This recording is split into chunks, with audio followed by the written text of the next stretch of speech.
Hi, this is Mike Maloney, and I'm joined with Jeff Clark and Adam Taggart once again. Jeff, how are you doing? I'm doing great, Mike. Great to see you again this week. And Adam, thanks for joining us. Welcome back from vacation. Thanks. I had a great time, but I'm so excited to pick things back up with you guys. There's a lot happening, that's for sure. And in that case, we're doing two articles of the day, chart of the day, tweet of the day, some good viewer feedback, and a great meme. So you want to stick around for that. So we're going to jump right in here. Our first article of the day is appeared on Zero Hedge. In bonds, there is truth. Is the importance of 1.34%. This is an interesting article. It makes a couple different points. I'm going to let you guys make those points. So, Mike, what was your reaction to this article? Well, it's interesting. Bonds are yielding 1.34% for the 10-year Treasury, and the dividend yield on the S&P 500 is the same. And I guess that doesn't happen very often. It says that's a critical number. It may even be as significant as the answer 42, which is the meaning of life. And so I found it a very interesting article. But the thing that I found in here that was the most enlightening thing of all is at the end. No one working in global finance today under the age of 32 has ever known markets that were undistorted by QE. In other words, not financially repressed, the free market setting things in balance. Think about it a second. Central bank policies holding interest rates artificially low and them standing ever ready to support global markets from the consequences of induced bubble conditions have been the dominant theme of markets for 12 years now. A whole generation of very clever bankers and investment managers are maturing into senior positions across global finance industry, having known nothing else. And what this has done is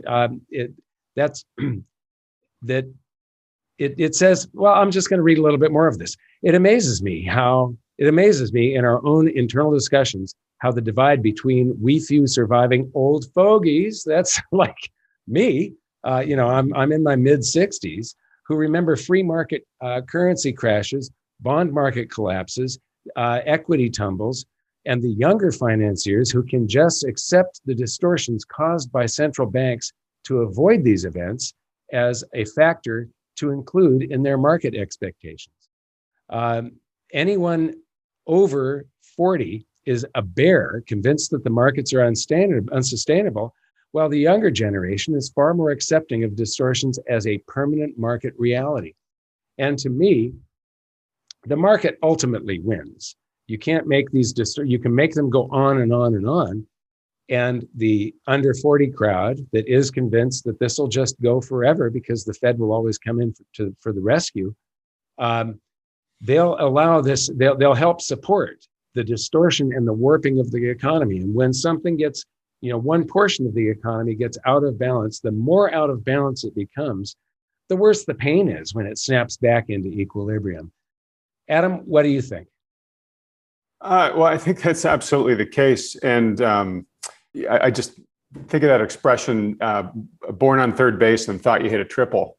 Bill talked about these money managers being clever, but I think a lot of them, they confuse the benefit of the helicopter central banks that they've had behind their backs their entire careers. They mistake that for their own genius, right? And so if we get to a point where either the central bank's efforts begin to fail, and we've talked in past videos about the Fed beginning to more push on a string now, or if for some reason the Fed's, the central banks take away their stimulus, these guys are all of a sudden going to find that all their brilliance doesn't apply in a world that is driven by natural market forces. I think the other thing I would say too is not only is anybody more or less mid 30s or under, they don't know an environment that's not being juiced by the central banks, but I would say almost nobody left in the market has any real experience in investing in a secular inflationary regime. It has been so long since anybody has had to really navigate that kind of market that we literally just don't have the musculature for it. All those muscles have been atrophied because we've been used to deflation or disinflation economically, and then in the markets, having asset prices juiced by all this central bank intervention. So where I'm going with this, Mike, is that if reality actually really does re-intervene and we have to deal with natural market forces, we may have the exact wrong professional team in place. They literally have the inverse of the experience that we would want to have for folks running our markets. I've got one more thing to say about this article, but I'll let you respond if you have anything to say to that. Well, those are some incredible insights, and you're absolutely right. Some of the things you just mentioned are things I hadn't even thought of. But you are right, and it isn't just the people running the markets; it's the people running the economy. The Federal Reserve, the Treasury, everybody. Some of these people are old enough to remember the '80s, but they haven't got any experience in actually dealing. The '70s, because since 1980, we've been in this disinflationary environment where it's a lower and lower inflation each year, and then the whole. In a disinflationary environment, when rates come down, you keep on refinancing your house and stuff like that. So yes, the public has been trained since 1980. So you're talking about 40 years. So it's something where everybody that is pretty much in the markets, even if you're older like I am, I was not a big market participant when I was in my 20s. I observed some of what was going on and I learned from it, but I wasn't a big participant, taking out loans, buying gold and stocks and things like that. So learning from this cycle that happens, we went inflationary all through the 70s and then disinflationary from 1980 until 2000, until today. So that's 41 years that nobody, you'd have to be 61 years old, 65 years old to have had any experience in it whatsoever as far as buying, refinancing homes in the other regime, the inflationary regime. So that was a tremendous insight. I want to thank you.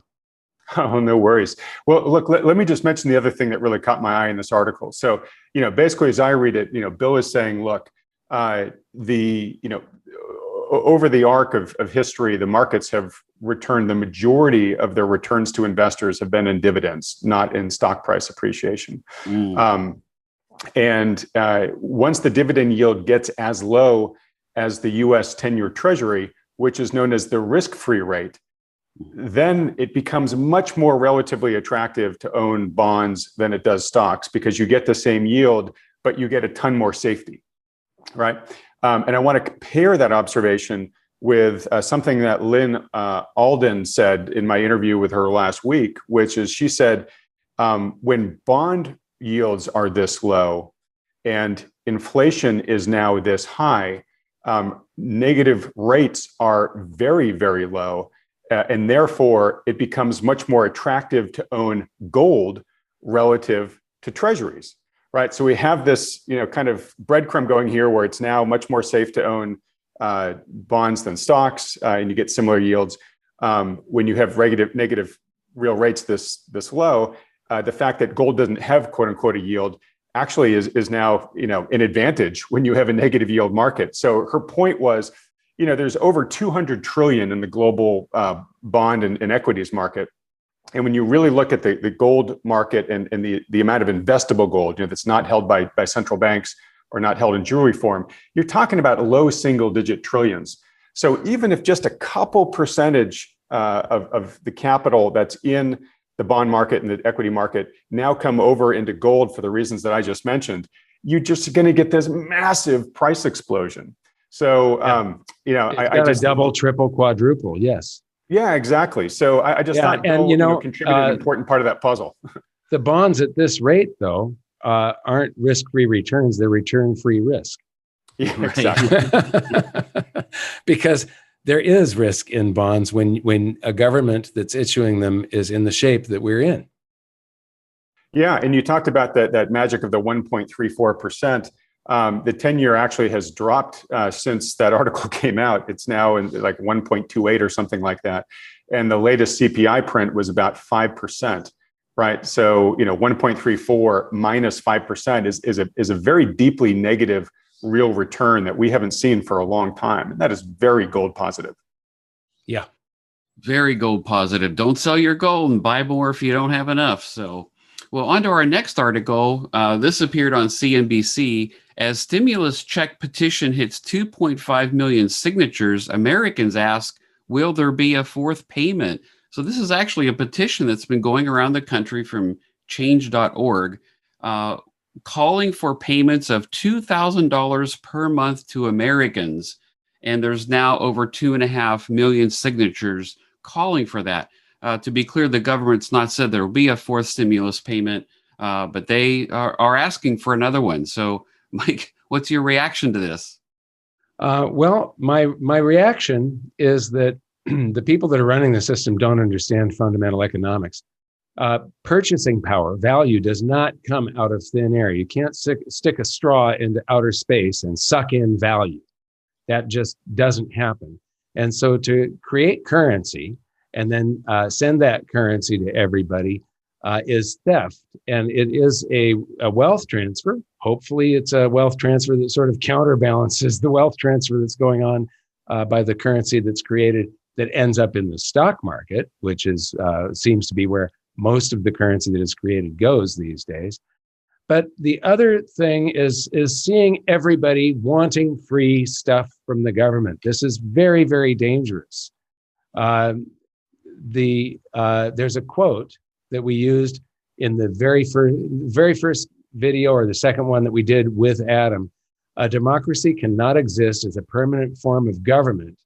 It can only exist until a majority of voters discover that they can vote themselves largesse out of the public treasury. So yeah, this sort of is one of the things that's signaling that we're coming to a real crisis point someday in the future here. That, in the past 2 years, we have seen our whole society, the whole world change tremendously. And it's not going in the right direction. Adam, what's your take? Well, it's the same as yours, Mike. And I want to reinforce, that Tytler quote is great. I just want folks to remember that Tytler was a professor of universal history at the University of Edinburgh. So he had a scope of perspective that went back millennia. It wasn't just speaking from the top of his head. He had actually studied past civilizations. So, that quote is based on, we talk about history rhyming, repeating itself, et cetera. It's basically a universal in sort of human governance. And so I think we really need to pay very strong attention to it. And as you said, Mike, we're kind of seeing it play out again right before our eyes here. And look, I totally get this, right? I just saw a stat that said that the top 1% has increased its share of global wealth now to 45%. That was just in a recent report by Credit Suisse. So, people understand that they are getting screwed here, right? I mean, if you're not in the top 1% or top 5% or whatever, you're seeing your prospects diminish as you get increasingly squeezed by the rising cost of living and yet sort of, stagnant real wages and whatnot. And so, when people get screwed and they know they're going to get screwed no matter who's in power, they're much more likely to vote for the guy that's going to promise them free stuff. And I think that that's what this petition, is just a symptom of. So, I see politically the Democratic Party is, been seeing the rise of the socialist Democrats. I do see more and more support, going towards that party. One, because the politicians understand that if they promise more free stuff, their odds of getting elected go up. But of course, the populace who's getting screwed, they at least want to get some freebies while that's happening, right? And we've even seen on the conservative side, the more fiscally conservative Republican Party, they've become much less fiscally conservative over the past decade or so because they're pandering to that same demand. So I kind of think back to the old Benjamin Franklin quote when I guess they came out of the Independence Hall back after forming the basis of what was going to be the Constitution, and somebody asked, "Hey, what kind of government do we have, Mr. Franklin?" And he said, "A republic if you can keep it. And I think he was kind of directly referencing Tytler's quote there. And I think we are potentially sort of beginning to witness the unraveling of the republic as people are beginning to realize they can vote themselves shares of the Treasury, just as Tytler warned. I think so too. Thanks. Very good. Well, keeping with our falling yields theme, here's our tweet of the day, and this is from Tavi Costa. Stagflation in one chart. The Baltic Dry Index just reached decade highs. The Baltic Dry Index is a sort of a proxy for world transportation costs to ship goods around the world. While 10-year yields fall, two opposing bellwether indicators. This is a great chart, and it shows them going clearly in opposite directions. The rise in shipping costs versus the fall in yields. So, Mike, what's your reaction to this divergence here? Well, he's calling it stagflationary divergence. I would call it indeflationary divergence because, you've got deflation with the 10-year yield is coming down. Inflation with the cost of goods and services. Right now, we've been seeing raging inflation, and this is showing the raging inflation in, price inflation that has found its way into the cost of shipping. And it's showing that there is, when the cost of shipping goes up, one of the reasons is because a lot of companies are trying to book space on boats and such. And so as this soars, it means that business activity is soaring as well. So you've got economic activity and business activity soaring. Well, rates are falling. And when rates are falling, that encourages more currency creation because more people borrow currency into existence. And so you get this loop. I think that this is, I call it indeflation, inflation and deflation happening at the same time. Stagflation is, inflation, and stagnation from basically a recession or whatever. So, Adam, what's your take? Yeah, I think the only thing I'd add to your point, Mike, and maybe I look at it a tiny bit differently. I agree with what you said, but clearly the bond market is worried, right? That's why rates are so low. And of course, the Fed is trying to keep rates low too for other reasons. But down at these low levels of yield, it's clear that the bond market is worried looking out. Obviously, the Baltic Dry Index tells a different story, and we kind of, in some cases, have a little bit of schizophrenia in the markets right now. But I do wonder how much of that spike in the Baltic Dry Index is due to, the reopening up of the economy and just, supply chains that have gotten overtaxed, right? And you can only ship so much. There are only so many cargo containers and ships out there that when you get a bunch of people trying to ship through them all at once, rates go through the moon. So I suspect that the spike in the Baltic Dry Index is going to be another transitory signal, like we saw with the price of lumber and other key commodities earlier in the year that are like 50% or more off of their highs from a few months ago now. So my personal expectation is that number may come down a bit in the Baltic Dry Index, but if it doesn't, that's going to be really interesting if we're looking at that same, if it's up at that same elevation in 2-3 months from now. Yeah, I've always said that I still believe what I expect is a major deflation before big inflation or hyperinflation. And I think you're exactly right. Bonds are saying that we could be headed for deflation because even in this inflationary environment that we're in right now, rates are going down. That's crazy. Like you were talking about how big the negative yield is, the real yield on the 10-year. And then the Baltic Dry going up like this, once it's fulfilled, that demand that was pent up from the closing down the global economy to COVID, then maybe this is transitory and we are headed toward deflation. This is that whipsaw effect that I was talking about. And whipsaws always catch everybody off guard. So, Good okay. Point, yeah. Well, if you're liking this video, please hit the like button down below there for us and subscribe to the channel there with the notification bell. So on to our chart of the day, and this is from our friend Michaela on Twitter. Picture number 23 in the Bubble of Everything photo album. And she gives a hat tip there to Daniel Lacow. But basically, this is the number of hours you need to work in order to buy the average priced home in the US. And you can see what's happening to that trend. And now we're almost back up to record highs, Mike, to buy the average priced home. Yeah, what I think is amazing, a couple things really stick out. The seasonality of this chart, it looks like a sawtooth pattern all the way through. That's quite amazing. You can see how big the bubble was in 2005 and how dramatically it crashed.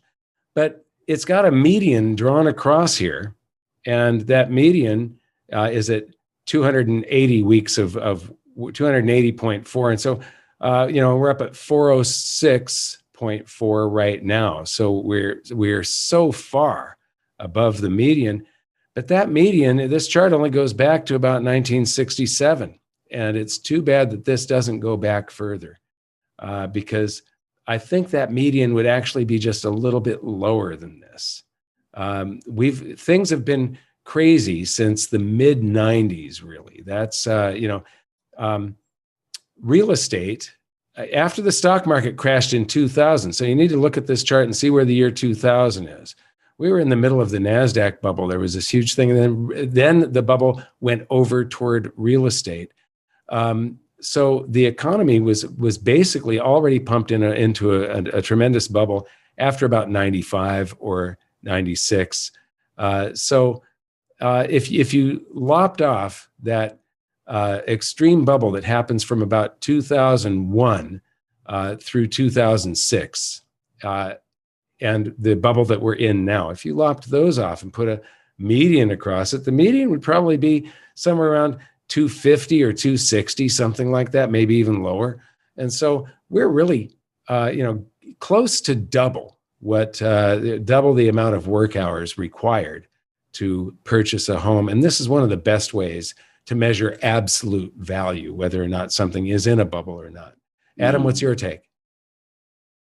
Yeah, so I love ratios like this because they sort of normalize the emotion that's out there, right? We can argue whether we think a housing market is fairly priced or not, looking at arbitrary numbers. But if we look at historical ratios, they give us just very clear data as to whether we're, above or below the historic medians, as you're talking about there. And clearly, we are almost back to the record highs that we saw at the last extreme before the last housing bubble burst at the end of 2007. And I remember that time reading your work, Mike, and the work of many of your peers. And what kept me out of the housing market at that time, which I'm very appreciative for, is charts like this one, right? Whereas we were heading up that exponential, increase in stock prices there, and everybody around me was screaming, "You got to get in before you're priced out forever." I put my faith in the data, and of course, we saw a reversion to the mean eventually there, and it was very painful. I think we will see something similar here. I will add a couple nuanced points quickly if I'm able to. I just did an interview last week with a fellow named Kevin Erdman, who's a housing specialist. And there are a few things that are different this time than leading up to the last spike. And I'm not claiming that it is truly different this time, but they're just additional data points for folks to be aware of. One is that the home builders got hit so hard during the housing bust that there are many, many people out there that calculate that we still have a housing deficit that we are working off in this country.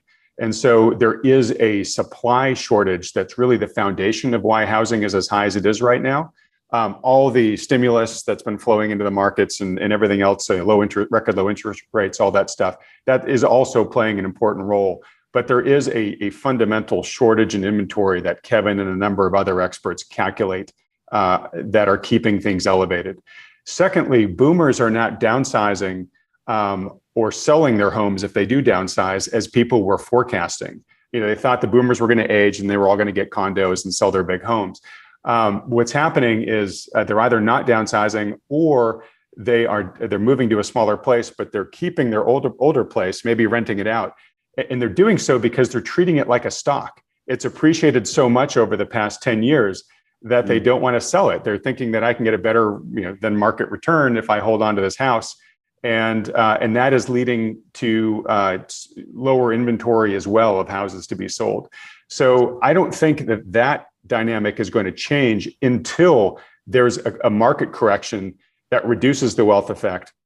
And then these people actually have to sell those homes, basically to either keep from losing additional wealth if the market's going to correct, or to make up for losses that they're experiencing in the stock market. So it's sort of my long-winded way of saying, there are some factors that are going to make it different this time. I don't know if we're going to see a correction as sudden like we saw in 2007 going into the great financial crisis. But I do think that, to your point, Mike, we are seeing people basically dancing, in the last couple of bars of music, on this game of musical chairs. And pretty soon, I think we're going to see some sort of repeat. The trajectory is probably going to look a little different, but I think we're still going to see similar tiers like we saw at the last housing bubble burst. Yeah. Very good. Thanks, guys. Well, on to some viewer feedback, and this is from the Mentat, and that's a reference to the novel Dune, if you don't know. And this is an actual quote, and if you've not heard this, see if you can guess who says this before it's over. This is the shabby secret of the welfare status tirade against the gold. Deficit spending is simply a scheme for the confiscation of wealth. Alan Greenspan. I used to pass this quote out when I first started speaking. This is something, and I believe it's in my book. But this is a quote that I would print out on a piece of paper and hand it to everybody before I would speak. So keep on going. I'm sorry I interrupted. Yeah, right. When I recognize it in the first couple of words. Yeah. Gold stands in the way of this insidious process. It stands as a protector of property rights. If one grasps this, one has no difficulty in understanding the status antagonism toward the gold standard. And yes, of course, Alan Greenspan, he wrote that in a paper all the way back in 1966. So it's actually a fairly common or famous quote among gold circles, but it's really true, right, Mike? Absolutely. I mean, and what's really interesting is Alan Greenspan was such a supporter of the gold standard because, and he's saying here, it's because it reins in government. And then he became, to the date of the end of his reign at the Fed, the greatest inflationist in history. He created more currency than anybody had to that date. And then, Ben Bernanke took over and blew him away. Janet Yellen continued on with Ben Bernanke, his policies, and now Powell. Why are we still creating currency and going deeper in debt? The Fed is monetizing more assets every single month. When the emergent, they're telling us things are fine, but these are still emergency maneuvers. So anyway, Adam, what's your take?